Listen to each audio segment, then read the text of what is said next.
ओम नमः सिद्धेभ्यः। ओम नमः सिद्धेभ्यः। अहिंसा परमो धर्म की आचार्य गुरुवर श्री कुंद कुंद भगवान की, आचार्य गुरुवर श्री ज्ञान सागर मुनि महाराज की जय।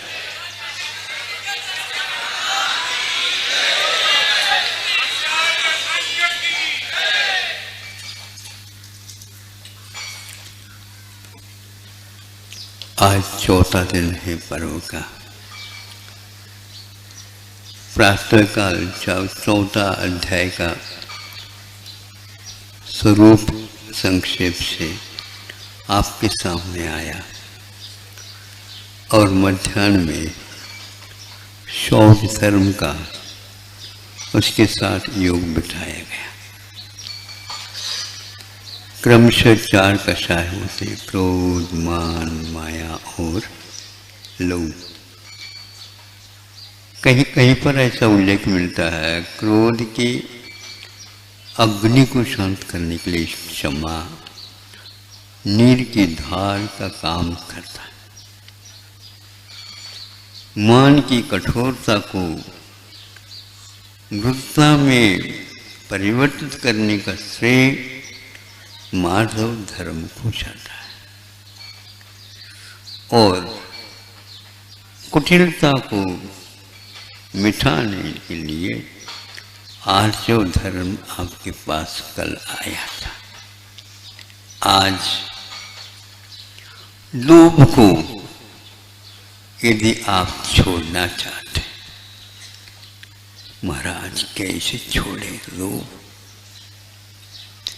कोई बाधा नहीं, लोभ तो आप करते ही हैं। जब लोभ करते हैं तो ऐसा लोभ करो जिसके द्वारा हमेशा के लिए ही रोम का, यहाँ से लोभ का दूर होना संभव है। योग से, वैसे व्यवहार से आपके इस देश में लोकतंत्र आया है, लोभतंत्र को हटाने के लिए।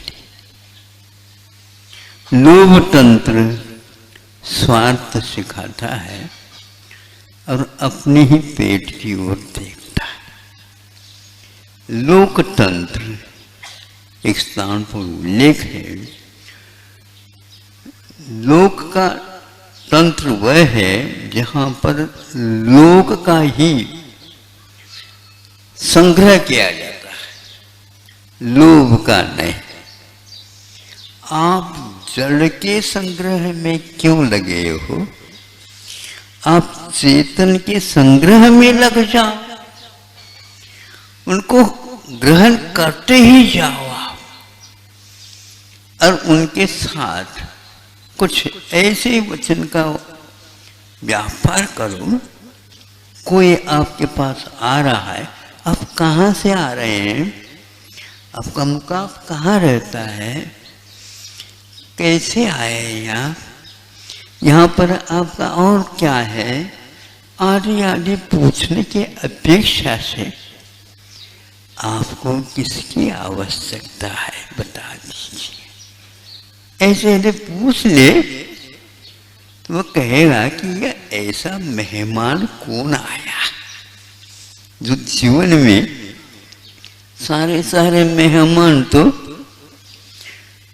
मेहरबान कर जाते हैं, किंतु ये तो मेहमान कुछ अलग ही तुमसे पूछ रहा। हम अभी तक आत्मीयता के बारे में उनके सामने कोई प्रस्तुति नहीं की। जनक राजा हुए हैं जो सीता के पिता के रूप में स्वीकारा जाता है। वैसे इतिहास सीता के बारे में बहुत कुछ कहता है। कुछ भी हो तो सबके लिए योग्य है।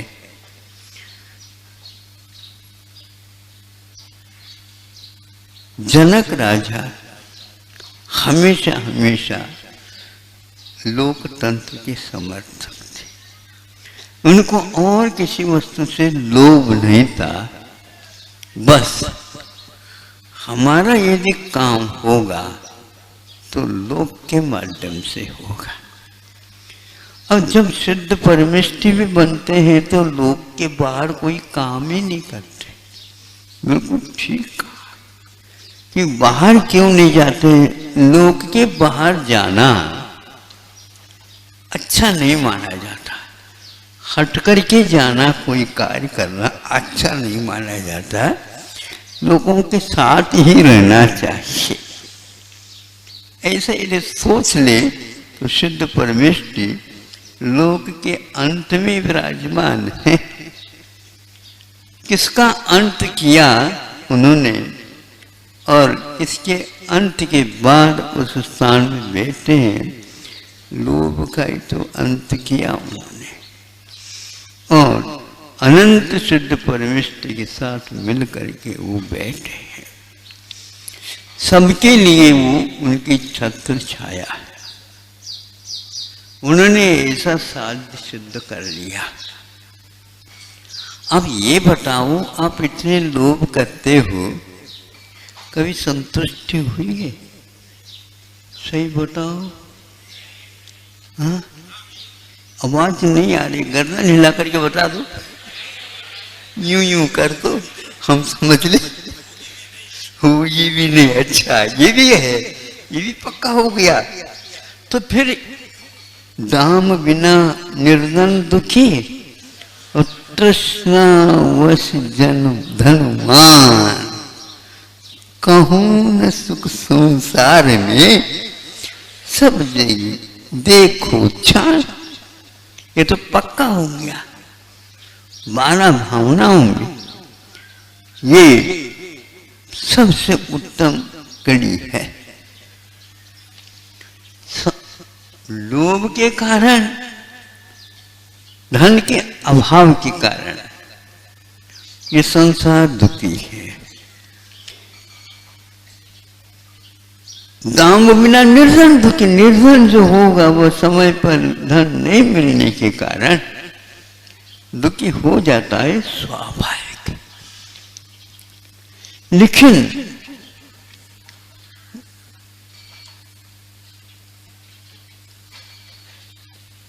तृष्णावश धनवान का, तृष्णा का अर्थ एक प्रकार से प्यास होती। कितनी भी प्यास लगी हो, बैठ करके या खड़े हो करके शांति के साथ, उत्साह के साथ पानी पीना प्रारंभ कर दो। 1, 2, 3, 4 मिनट के भीतर आपकी प्यास शांत हो जाएगी, जो कि बहुत दिन से प्यास लगी थी। ये प्यास इतनी अहितकारी नहीं, बल्कि प्यास लग जाना और भूख लग जाना ये औदानिक शरीर का धर्म है। यदि आप इसको ये पेट्रोल दे करके समय पर कुछ और खोज करोगे, अवश्य ही आपको अविनश्वर सुख प्राप्त होगा। ये तृष्णा के कारण धन हुआ न हो करके भी ये क्यों सता रहा? अपने आप को क्यों सता रहे हो? तृष्णा तो कभी मिटती नहीं जो जिसकी धन की तृष्णा होती। प्यास बुझ सकती है, लेकिन वह तन की हो, मन की प्यास बुझ नहीं सकती। ये पक्का हो गया? हाँ, किसके माध्यम से हो गया? अच्छा, ये यदि पक्का हो गया, अच्छे अच्छे व्यक्तियों को पूछने के उपरांत मन की प्यास यदि बुझती नहीं है, बल्कि दिन दुगुनी और रात चौगुनी बढ़ती जाती है,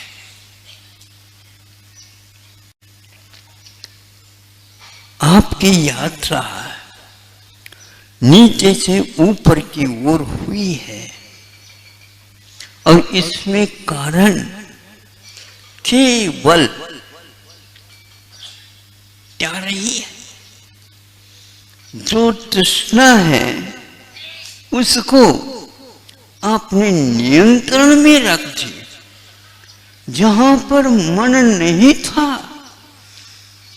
जहां पर अन्य जुआ तक नहीं थी, और जहां पर नेत्र नहीं थे तो देखने के लिए कोई भी इंद्रिय नहीं थी, किंतु केवल स्पर्शनेन्द्रिय थी, उस अवस्था में आपने तृष्णा के ऊपर विजय प्राप्त कर लिया।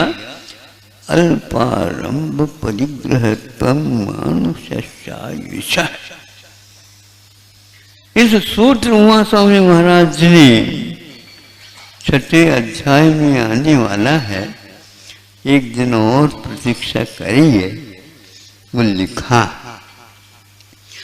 तृष्णा के ऊपर नियंत्रण आप एक इंद्रिय में भी कर सकते हैं, और संगी पंचेंद्रिय होने के उपरांत भी तृष्णा के पीछे लगोगे तो पुनः वही प्रतीक्षमान है, निगोद में जाकर के गिरोगे। वहां से कोई उपदेश दे करके आपको हाथ का आलम्बन लेकर के उठाएगा नहीं, और आपका क्या होगा भविष्य। आचार्य कहते हैं, काल अनंत निगूढ़ मझारा। महाराज लगता तो है ही है, लेकिन समझ में क्यों नहीं आता। मतलब जो मन वाला होता उसको ही समझ में नहीं आता, और एक इंद्रिय को तो समझ में आ गया। जो उपदेश के बिना ही उसने ऐसा पुरुषार्थ कर डाला, और बिना पुरुषार्थ के वह मनुष्य का बंद कर ही नहीं सकता। ये अल्प आरंभ और अल्प परिग्रह, ऐसा संतोष भाव जो आप लोगों के अपेक्षा से वह बहुत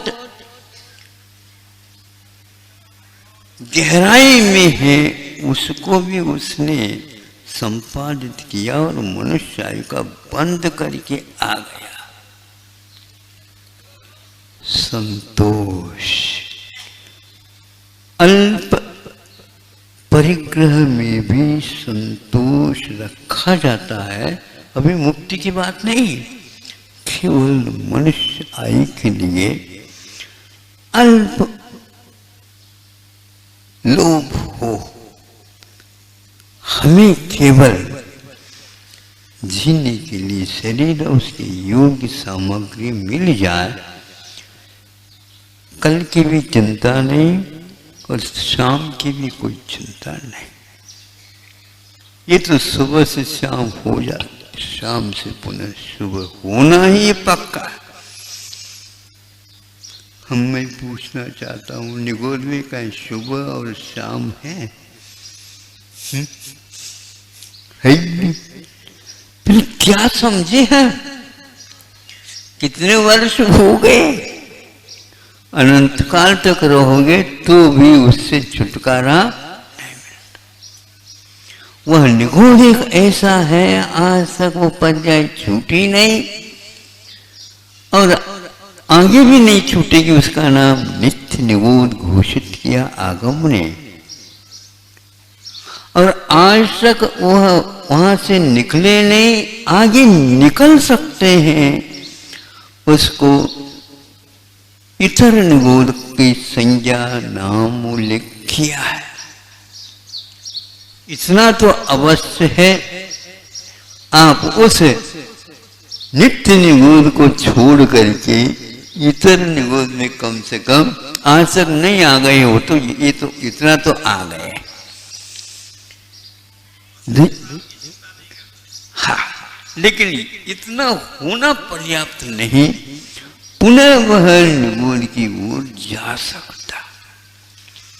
ये पतन की बात हो गई, वो तो उत्थान की बात हो गई और ये पतन की बात हो गई। निगूढ़ अवस्था में इसको बुद्धि आई किंतु मनुष्य अवस्था में इसकी बुद्धि और भ्रष्ट हो गई। अब क्या करें महाराज, ऐसे शब्द के प्रयोग कर जाते हैं, हमारा दिल दुखता है। निगोद को दुख नहीं होता,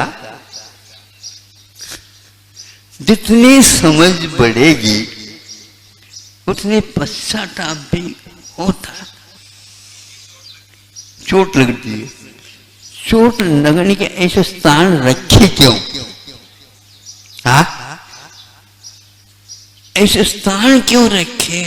नित्य निगोद के जीव लोह पिंड ही नहीं, वज्र के भी कठोर वज्र में से अपनी यात्रा करने की क्षमता रखता है, कुछ भी इसको नहीं होता। ऐसा सूक्ष्म वह पर्याय। आखिर इसके ऊपर विश्वास जमने से ही कुछ दिल में कपकपी छूट सकती है। नहीं है तो जिसके पास दिल है किंतु वह वज्र का है, मोम का नहीं।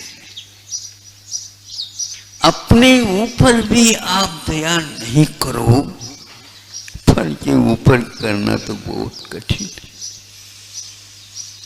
अपने स्वार्थ को तो किसमें है ये देखो, ये नहीं देखा जा रहा। अब हम इसके लिए कैसा पुरुषार्थ हो रहा है। मनुष्य के लिए उपदेश की आवश्यकता है। आगम में एक घटना लिखी गई है, अब यह आगमोक्त बहुत दिन से इस प्रकार घटती आ रही है। हमारा उस जीवन के साथ कोई सरोकार नहीं है, संबंध नहीं है, केवल आगम से ही ज्ञात होता।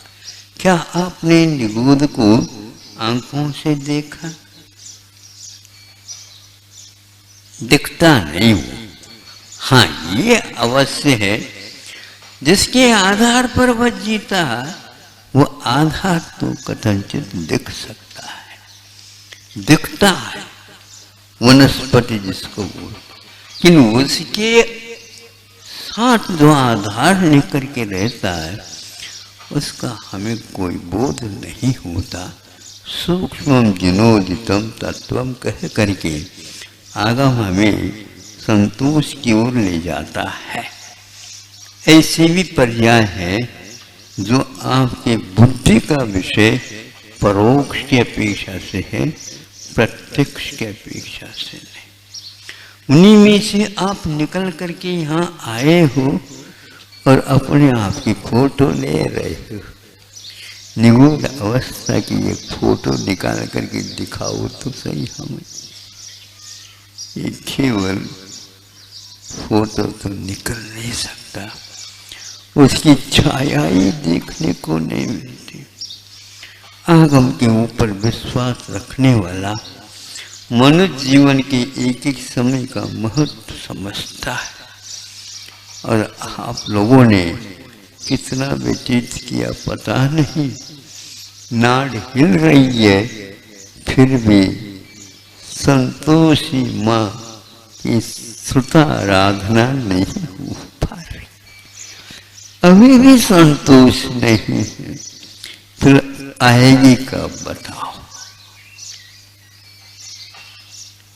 सब कुछ देख लिया यहाँ पुराने की पुराण। महाराज अपने जीवन में सब कुछ देख लिया। जमीन से जीवन उत्पन्न हुआ हमारा, मतलब हम सब कुछ देखा हमने। बीज बोने के उपरांत बीज का अंकुरण होता है और वह आसमान को एकदम नहीं छूता, किंतु धीरे धीरे वह यहाँ की प्रकृति से आत्मसात होता, वो ऊपर आता है। इसलिए उसको लोभ नहीं आता, क्योंकि हमने सब देखा। उसी प्रकार जिसने सब गरीबी भी देखी और बीच में अमीरी भी देखी, तो कई बार वह घटन बढ़न भी हुआ, फिर भी रोना रोता, ये हमारे लिए तो समझ में नहीं आता। या तो आपको बीमारी साथ ही लेकर के आए,